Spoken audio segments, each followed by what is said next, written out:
प्रिय विद्यार्थियों, पिछले लेक्चर में मैंने आपको स्टैंडर्ड कॉस्टिंग का मीनिंग, उसके एप्लीकेशन और मटेरियल वेरिएंस की चर्चा की थी। मटेरियल वेरिएंस में पहला पार्ट लिया था मैंने। वहाँ पे एक ही प्रकार की सामग्री का प्रयोग होता है, तो सामग्री विचरण कैसे आप निकालते हैं, तो आपने देखा था कि 3 तरह के वेरिएंस हम वहाँ पे निकालते थे। मटेरियल कॉस्ट वेरिएंस, फिर लागत में जो विचरण था वो 2 कारणों की वजह से हो सकता है, material price variance and material usage variance. Material price और यूसेज का टोटल मटेरियल कॉस्ट वेरिएंस के बराबर होता है। ये हम लोगों ने पिछले लेक्चर में देखा था। आज का जो पॉइंट ऑफ डिस्कशन है हमारा, वो ये है कि अगर मटेरियल वेरिएंस में in case of more than one type of material is used, एक से अधिक प्रकार की सामग्री का उपयोग आप करते हैं, तो फिर कौन से और विचरणों की गणना करनी पड़ेगी और किस तरह से गणना की जाएगी। और चूंकि सामग्री का जितना महत्व है, श्रम का भी उतना ही महत्व होता है, तो आपके सिलेबस में है श्रम विचरण, लेबर वेरिएंस। तो लेबर वेरिएंस की गणना किस तरह से की जाती है उसके बारे में आज चर्चा करेंगे। तो देखिएगा स्क्रीन पर, एक से अधिक प्रकार की सामग्री का प्रयोग अगर होता है तो 3 जो पार्ट एक प्रकार की सामग्री के लिए हम ऑलरेडी डिस्कस कर चुके हैं, वो तीनों वेरिएंस तो निकालने ही होंगे। कौन कौन से थे वो? मटेरियल कॉस्ट वेरिएंस, फार्मूला था उसका TSC minus TAC। Material price variance था standard price minus actual price into actual quantity. Material usage variance, standard quantity minus actual quantity into standard price. और आप जानते हैं पिछले लेक्चर में भी मैंने आपको बताया था कि स्टैंडर्ड क्वांटिटी जब भी आप लेंगे वो हमेशा ही वास्तविक उत्पादन, एक्चुअल प्रोडक्शन के लिए ली जाती है। तो ये तीनों पार्ट तो हम कर चुके थे। अब मटेरियल जो यूसेज वेरिएंस है उसके फिर 2 पार्ट हो जाएंगे। मटेरियल यूसेज वेरिएंस के 2 पार्ट होंगे, मटेरियल मिक्स वेरिएंस और मटेरियल सब यूसेज वेरिएंस। तो पहले तो मटेरियल कॉस्ट वेरिएंस जो होता है वो प्राइस और यूसेज का टोटल होता था। अब जो मटेरियल यूसेज है उसके फिर 2 पार्ट हो गए, मटेरियल मिक्स वेरिएंस। एक से अधिक प्रकार की सामग्री का जब आप उपभोग करते हैं तो उनको जिस रेशियो में एक काम में लेना था, अगर उनकी मिक्सिंग उस रेशियो में न होकर के किसी अन्य रेशियो में आपने की है, जिस वजह से लागत में कोई अंतर आया है, तो उसकी गणना करने के लिए हम इसको कैलकुलेट करते हैं। तो सामग्री मात्रा विचरण का वो भाग जो संशोधित प्रमाप मिश्रण एवं वास्तविक मिश्रण, जो एक्चुअल में आपको standard mix, revise standard mix करना चाहिए था और एक्चुअल मिक्स में अंतर के कारण उत्पन्न होता है। फार्मूला होता है material mix variance is equal to revise standard quantity minus actual quantity into standard price. Short में अगर लिखूंगा तो RSQ minus AQ, revise standard quantity, actual quantity into standard price. RSQ कैसे निकालेंगे, ये हमें निकालनी होगी। तो RSQ रिवाइज स्टैंडर्ड क्वांटिटी का मतलब होता है कि स्टैंडर्ड इनपुट ऑफ, मीन्स मान लीजिए 3 तरह के मटेरियल हैं ABC, तो standard input of A, standard input of B, standard input of C। प्रत्येक प्रकार की सामग्री का स्टैंडर्ड इनपुट, प्रमाप इनपुट क्या था वो लिखिएगा, भाग लगाइए टोटल स्टैंडर्ड इनपुट। तीनों का टोटल स्टैंडर्ड इनपुट क्या था, तीनों मटेरियल का जो टोटल है वो नीचे आ जाएगा।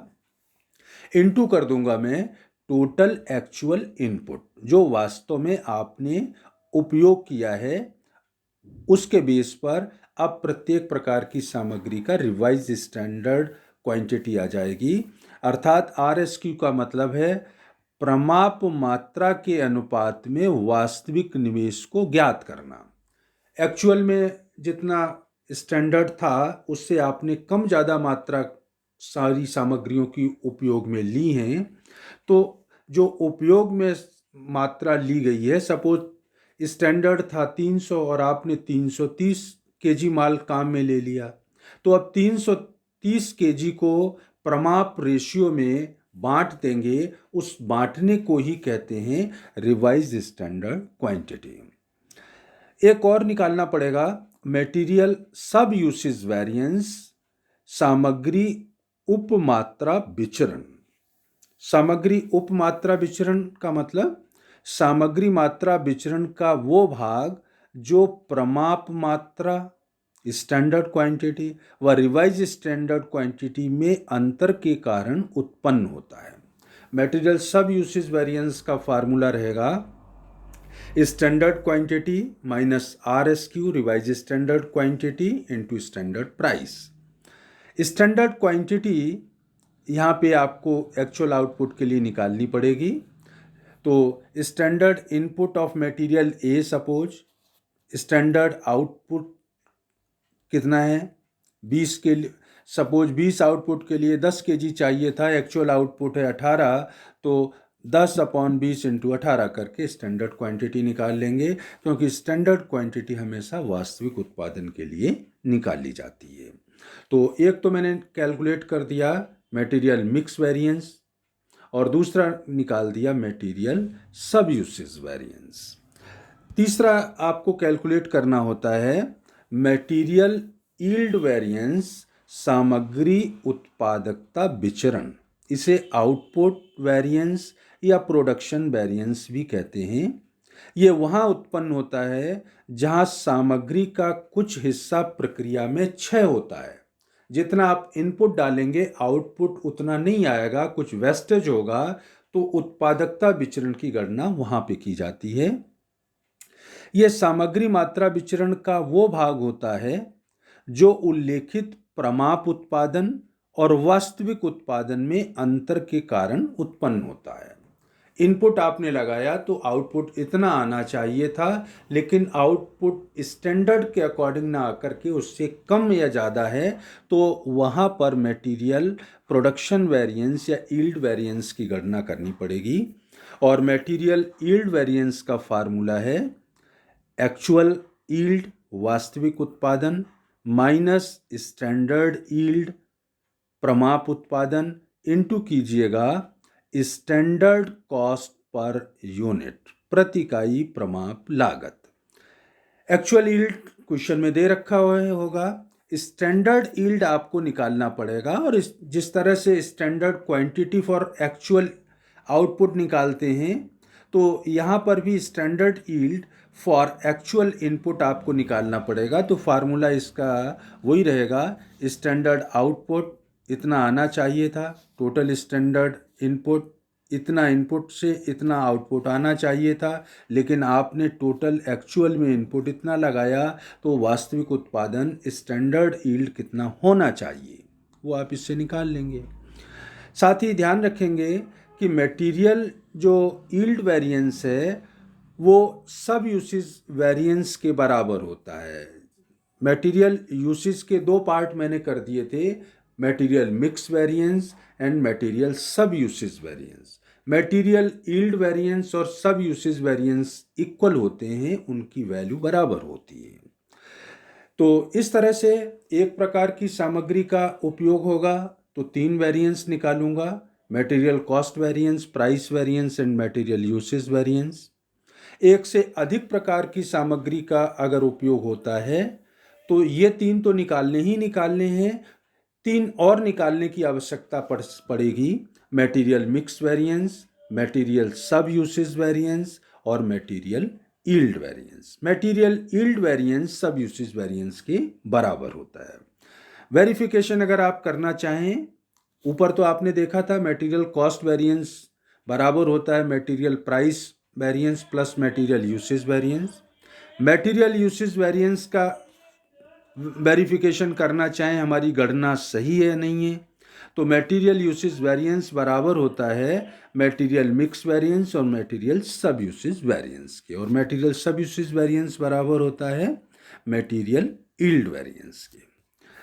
मटेरियल मिक्स वेरिएंस में एक प्रकार की सामग्री का विचरण अगर अनुकूल है तो दूसरी प्रकार की सामग्री का विचरण प्रतिकूल होगा। जब ए बी सी तीन तरह की मटेरियल आपने या दो तरह की मटेरियल काम में ले रही हैं, एक सामग्री का वेरिएंस फेवरेबल है तो दूसरी का निश्चित रूप से एडवर्स होगा, प्रतिकूल होगा। लेकिन मटेरियल सब यूसेज वेरिएंस में सभी सामग्रियों का विचरण एक सा होता है। एक सा का मतलब एक का अगर फेवरेबल है तो दूसरे का भी फेवरेबल होगा, और अगर एक का एडवर्स है, प्रतिकूल है, तो दूसरे का भी एडवर्स होगा। सभी सामग्रियों का विचरण या तो अनुकूल होता है या फिर सभी का विचरण प्रतिकूल होता है। ऐसा नहीं हो सकता है ए मटेरियल फेवरेबल हो और बी मटेरियल एडवर्स हो। इसी तरह से यदि एक्चुअल इनपुट, वास्तविक जो सामग्री लगाई है और प्रमाप जो लगानी थी, एक्चुअल आउटपुट और स्टैंडर्ड आउटपुट समान है, तो ऐसी स्थिति में एक्चुअल इनपुट और आउटपुट, प्रमाप और एक्चुअल के दोनों ही बराबर हैं, तो ऐसी स्थिति में जो स्टैंडर्ड क्वांटिटी होगी वही रिवाइज स्टैंडर्ड क्वांटिटी होगी, या मटेरियल यूसेज वेरिएंस जो होगा वो बराबर होगा मटेरियल मिक्स वेरिएंस के। फिर वहाँ पर सब यूसेज वेरिएंस नहीं होगा। यदि इनपुट भिन्न है, जो मटेरियल लगाया है इनपुट में वो अलग अलग है परंतु आउटपुट समान है, ए बी दो तरह के मटेरियल थे, उनका जो इनपुट था वो अलग अलग है, एक्चुअल का अलग है, स्टैंडर्ड का अलग है, लेकिन आउटपुट एक्चुअल और स्टैंडर्ड दोनों का समान है, तो स्टैंडर्ड क्वांटिटी ज्ञात करने की ज़रूरत नहीं होगी, परंतु रिवाइज स्टैंडर्ड क्वांटिटी तो ज्ञात की जाएगी। क्यों? क्योंकि स्टैंडर्ड क्वांटिटी हमेशा एक्चुअल प्रोडक्शन के लिए ज्ञात की जाती है, एक्चुअल आउटपुट के लिए। इनपुट आपका भिन्न भिन्न था, स्टैंडर्ड और प्रमाप वो वास्तविक का, आउटपुट सेम है स्टैंडर्ड और एक्चुअल का, तो एसक्यू स्टैंडर्ड क्वांटिटी निकालने की ज़रूरत नहीं है, रिवाइज स्टैंडर्ड क्वांटिटी की गणना की जाएगी। एक और स्थिति हो सकती है, यदि इनपुट समान है, पहले तो मैं कह रहा था इनपुट भिन्न है, आउटपुट समान है, अब आउटपुट भिन्न है लेकिन इनपुट समान है, तो फिर स्टैंडर्ड क्वांटिटी ज्ञात की जाएगी, और जो स्टैंडर्ड क्वांटिटी क्वेश्चन में दी गई है वही RSQ के बराबर हो जाएगी। एक और स्थिति होगी कि इनपुट तथा आउटपुट दोनों भिन्न हैं, एक्चुअल में जो इनपुट था और स्टैंडर्ड इनपुट वो भी अलग अलग, एक्चुअल आउटपुट स्टैंडर्ड आउटपुट वो भी अलग अलग, कोई समानता नहीं है इनपुट और आउटपुट में, तो SQ और RSQ दोनों की गणना की जाएगी। और जो हम पहले देख चुके हैं RSQ का फार्मूला क्या होता है और स्टैंडर्ड क्वांटिटी आप किस तरह से निकालते हैं। विचरण में जब फार्मूले में वैल्यू आप रखते हैं तो हम ध्यान रखेंगे कि सॉल्व करने के बाद अगर फिगर माइनस में आती है तो वो एडवर्स वेरिएंस कहलाता है, तो उसको डिनोट करूंगा कैपिटल A से। माइनस में आया तो चिन्ह नहीं लगाऊंगा, अमाउंट लिख करके उसके आगे ब्रैकेट में कैपिटल A लिख दूंगा, इसका मतलब वो प्रतिकूल है, माइनस में है, एडवर्स है। और अगर प्लस में कैलकुलेशन आती है तो वो फेवरेबल माना जाता है, इसलिए उसके आगे कैपिटल F लिखा जाएगा, वो अनुकूल विचरण माना जाएगा। तो इस तरह से मटेरियल वेरिएंस निकालने के दो पार्ट होंगे, एक तरह की सामग्री है तो तीन पार्ट होंगे फार्मूले के, और अगर एक से अधिक प्रकार की सामग्री का उपभोग किया जाता है वस्तु को बनाने में तो फिर तीन और कैलकुलेशन करनी पड़ेंगी, मटेरियल मिक्स वेरिएंस, सब usage variance and material yield variance. इससे संबंधित कुछ जो नोट्स हैं जो मैंने आपको स्क्रीन पे दिखा दिए हैं, जब आप क्वेश्चंस करेंगे तो आपको ध्यान रखना होगा कि किस तरह से हमें कैलकुलेशन करनी है। सामग्री लागत का वेरिएंस निकाल के या विचरण निकाल के उस पर कंट्रोल करने का हम प्रयास तो करते ही हैं, जो अभी आप देख रहे थे उस तरह से, लेकिन श्रम, चूंकि किसी भी वस्तु के उत्पादन में श्रम का भी बहुत महत्वपूर्ण योगदान होता है, श्रम लागतों को नियंत्रित करने की भी आवश्यकता होती है। लेबर कॉस्ट अगर कंट्रोल होगी तो हमारी ओवरऑल टोटल कॉस्ट कम होगी, जिससे हम अपनी प्रॉफिटेबिलिटी को बढ़ाने में सक्षम होंगे। तो दूसरा पार्ट आज फिर शुरू करते हैं लेबर वेरिएंस का, श्रम विचरण का। श्रम विचरण की गणना भी सामग्री विचरणों जैसी होती है। यहाँ कोई नई चीज़ हम नहीं पढ़ेंगे, सिर्फ कुछ पदों की व्याख्या और नाम जो आप अभी मटेरियल वेरिएंस में लिख रहे थे उनमें कुछ चेंज करना पड़ेगा। फार्मूला तो वही रहेंगे सारे, कुछ वर्ड्स चेंज हो जाएंगे। तो देखिए, पहले सामग्री लागत विचरण के स्थान पे अब पहले लिख रहे थे मटेरियल कॉस्ट वेरिएंस, अब क्या लिखूंगा, लेबर कॉस्ट वेरिएंस। सामग्री विचरण में स्टैंडर्ड प्राइस या एक्चुअल प्राइस मीन्स मूल्य लिखते हैं, प्राइस को हम पी से डिनोट करते थे। यहाँ पर हम क्या लिखेंगे, दर, rate, standard rate, actual rate, SR, AR। वहाँ पे हम क्वांटिटी, सामग्री की मात्रा के लिए क्वांटिटी Q लगाते थे, standard quantity SQ, actual quantity AQ। यहाँ पर आवर्स का उपयोग होता है, मीन्स H काम में लिया जाएगा, standard our SH, actual our AH। वहाँ पर उपयोग के स्थान ले रहे थे मटेरियल में, मटेरियल यूसेज वेरिएंस। यहाँ पर उपयोग के स्थान पर कुशलता वर्ड काम में लिया जाता है, एफिशिएंसी मीन्स E लिखेंगे। साथ ही स्टैंडर्ड क्वांटिटी और एक्चुअल क्वांटिटी के स्थान पर पहले भी बता दिया है, Q की जगह H आ जाएगा। तो मटेरियल वेरिएंस जिस तरह से हमने देखा था, जो सूत्र थे वही सारे सूत्र यहाँ काम में ले आएंगे। अंतर सिर्फ इतना है कि P की जगह R लिखूंगा, Q की जगह H लिखूंगा और यूसेज की जगह एफिशिएंसी लिखूंगा। तो देखिएगा जरा क्वेश्चन में, मटेरियल कॉस्ट वेरिएंस जैसे वहाँ पे था एक ही प्रकार की सामग्री है तो यहाँ एक ही प्रकार की लेबर हो, एक ही तरह के श्रम का उपयोग होता है। तो वहाँ आप लिख रहे थे total standard cost, material cost variance M लिख रहे थे, यहाँ पर अंतर आ जाएगा, लेबर आ जाएगा। Labour cost variance is equal to total standard cost minus total actual cost. वहाँ भी लिख रहे थे आप यही, TSC माइनस TAC। फिर टोटल स्टैंडर्ड कॉस्ट का वहाँ पे फार्मूला था standard quantity into standard price. यहाँ क्या हो जाएगा, स्टैंडर्ड क्वांटिटी की जगह H, स्टैंडर्ड प्राइस की जगह R हो जाएगा। एक्चुअल कॉस्ट की का मतलब एक्चुअल क्वांटिटी वहाँ था तो एक्चुअल आवर हो जाएगा, actual quantity into actual price हो जाएगा। थोड़ा सा यहाँ पे तुम गलत हो गया है, आप इसको करेक्ट कर लीजिएगा। एक्चुअल कॉस्ट का मतलब होगा actual our into actual rate, क्योंकि प्राइस की जगह अब यहाँ पे काम में क्या लेना है हमें, रेट, तो AR हो जाएगा। तो ये आप अपने पढ़ते समय करेक्शन कर लीजिएगा। इसमें स्टैंडर्ड कॉस्ट का मतलब होगा standard our SH into SR, actual cost का मतलब होगा actual our into actual rate. दूसरा वहाँ पे आप पढ़ते थे labour rate variance, material cost variance की जगह आ गया लेबर रेट वेरिएंस, और लेबर रेट वेरिएंस का वहाँ पे फार्मूला क्या था, मटेरियल प्राइस वेरिएंस का standard price minus actual price into actual quantity. यहाँ क्या हो जाएगा, स्टैंडर्ड प्राइस की जगह स्टैंडर्ड रेट, एक्चुअल प्राइस की जगह एक्चुअल रेट और एक्चुअल क्वांटिटी की जगह हो जाएगा एक्चुअल आवर। ब्रैकेट में मैंने लिख दिया है पेड। पेड का मतलब जितने घंटों के लिए श्रम का भुगतान किया गया है उन घंटों को यहाँ पर हम लेंगे एक्चुअल आवर्स पेड, क्योंकि आप जानते हैं कई बार कुछ व्यवधान कार्य में आ जाता है या ऑफिस में आप साइन करके वर्क प्लेस तक जाएंगे तो कुछ समय नष्ट होता है उसमें, लेकिन वो पेड आवर में ही काउंट होता है। तो एक्चुअल में जो काम करते हैं वो तो घंटे कम होते हैं लेकिन भुगतान ज़्यादा घंटों का किया जाता है।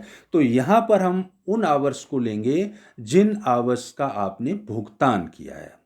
तो ठीक उसी तरह से मटेरियल प्राइस वेरिएंस की जगह पे यहाँ पे आ गया labour rate variance SR minus AR into AH for the labour has been paid. Third point में लेबर एफिशिएंसी वेरिएंस, वहाँ पर हम काम में ले रहे थे मटेरियल यूसेज वेरिएंस। यूसेज की जगह क्या काम में लेना है? एफिशिएंसी। तो लेबर एफिशिएंसी वेरिएंस, श्रम कार्य दक्षता विचरण, वहाँ पे आप फार्मूला काम में ले रहे थे मटेरियल यूसेज के लिए standard quantity minus actual quantity into standard price. यहाँ क्या हो जाएगा? Standard hour minus actual our, quantity की अंतर इतना है दोनों में, क्यू की जगह एच लिख रहा हूँ, और स्टैंडर्ड प्राइस की जगह हो गया स्टैंडर्ड रेट। एक्चुअल आवर्स जो यहाँ पर लेंगे वो आवर लिए जाते हैं जो वास्तव में कार्य पर व्यतीत किए गए हैं। पहले आप ले रहे थे जिनके लिए भुगतान किया है। एफिशिएंसी की जब गणना करेंगे तो एक्चुअल आवर का मतलब होगा उन कार्य घंटों का जो किसी कार्य पर व्यतीत किए गए हैं।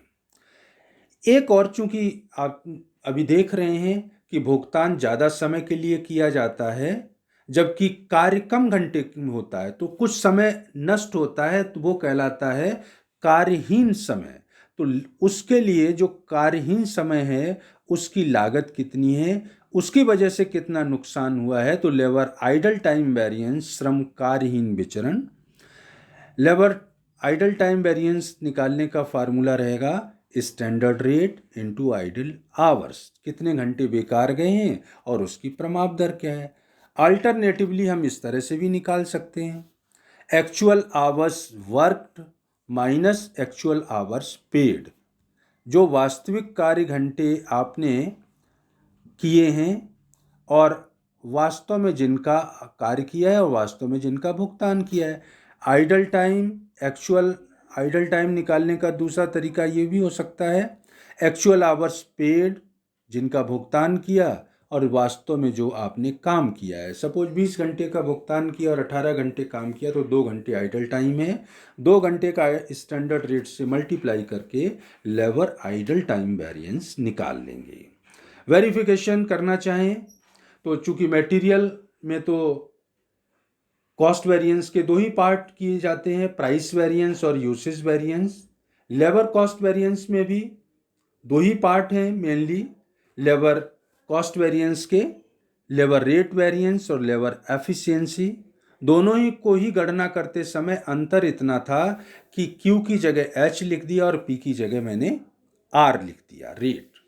वेरिफिकेशन करना हो तो लेबर कॉस्ट वेरिएंस बराबर होगा labour rate variance plus labour efficiency variance. और एक अतिरिक्त आपने यहाँ पे वेरिएंस की गणना की है, कार्यहीन समय की वजह से जो नुकसान हुआ है लेबर आइडल टाइम वेरिएंस, वो और निकाल के इसमें प्लस कर देंगे तो तीनों का जो टोटल होता है वो सामग्री लागत विचरण, वो श्रम लागत विचरण कहलाता है। श्रम की लागत में विचरण जो श्रम को भुगतान की दरों में परिवर्तन के कारण आया है या उनकी कार्य क्षमता में कमी या वृद्धि की वजह से, और जो कार्यहीन समय है उसकी वजह से लागत में प्रमाप और वास्तविक में अंतर आया है। तो हमने उसको एनालाइज कर दिया।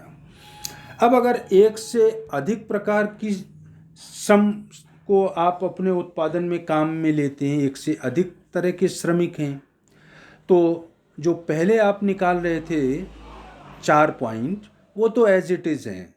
मटेरियल में भी आपने देखा था एक से अधिक प्रकार की सामग्री का उपयोग अगर करते हैं तो 3 वेरिएंस तो जो पहले निकाले थे मटेरियल कॉस्ट, प्राइस और यूसेज, वो तो एज इट इज़ हैं। यहाँ चूँकि 4 निकाले हैं तो मटेरियल की जगह लेबर कॉस्ट हो गया, मटेरियल प्राइस की जगह लेबर रेट वेरिएंस हो गया, मटेरियल यूसेज की जगह हो गया लेबर एफिशिएंसी, और एक अतिरिक्त निकाला है लेबर आइडल टाइम वेरिएंस। अब आपको जैसे वहाँ पे 3 वेरिएंस निकाले थे वही तीनों यहाँ निकलेंगे। वहाँ कौन से थे? मटेरियल मिक्स वेरिएंस, तो यहाँ हो जाएगा लेबर मिक्स वेरिएंस। वहाँ निकाला था मटेरियल सब यूसेज वेरिएंस, तो यहाँ हो जाएगा लेबर रिवाइज्ड एफिशिएंसी वेरिएंस। और वहाँ निकाला था मटेरियल यील्ड वेरिएंस, तो यहाँ हो जाएगा लेबर यील्ड वेरिएंस। तो लेबर मिक्स वेरिएंस का देखिएगा फार्मूला, लेबर मिक्स वेरिएंस का वहाँ पे फार्मूला था आपका revised standard quantity minus actual quantity into standard price. तो यहाँ क्या हो जाएगा, सिर्फ Q की जगह H और P की जगह R लिखना है और कोई चेंज नहीं करना है मुझे, क्योंकि आप देख रहे हैं सारे सूत्रों में वही हो रहा है। RSQ था तो RSH revise standard hour minus actual quantity तो actual hour into standard price की जगह स्टैंडर्ड रेट। जिस तरह से RSQ निकालने का वहाँ पे आपने देखा था, रिवाइज स्टैंडर्ड क्वांटिटी का सूत्र था standard input of particular material upon total standard input into total actual input. उसी तरह से यहाँ पे स्टैंडर्ड आवर क्वांटिटी की जगह यहाँ पे आवर का उपयोग हो रहा है, तो standard hours for specific grade of labours total standard our into actual hours. इस रेशियो में कैलकुलेट कर लेंगे तो रिवाइज स्टैंडर्ड आवर आ जाएगा, सूत्र में आप रख करके वैल्यू निकाल लेंगे। फिर जैसा आपने वहाँ निकाला था मटेरियल सब यूसेज वेरिएंस, तो यहाँ पर निकालूंगा लेबर रिवाइज्ड इफिशिएंसी वेरिएंस। श्रम संशोधित कार्य क्षमता विचरण, लेबर रिवाइज्ड एफिशिएंसी वेरिएंस किस तरह से निकालेंगे, वहाँ फार्मूला था आपका standard quantity minus RSQ into standard price.